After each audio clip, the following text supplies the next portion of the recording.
how to screenshot on Android smartphones without using an application. This is going to be a very short video demonstration.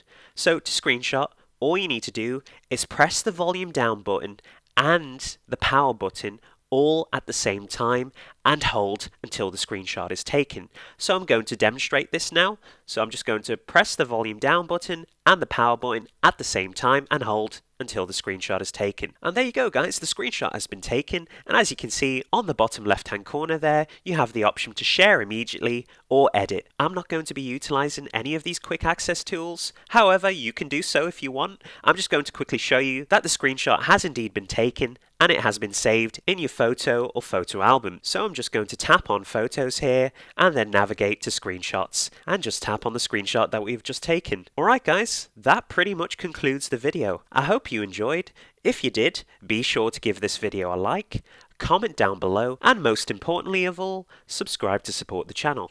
I will see you on the next video. Why is it so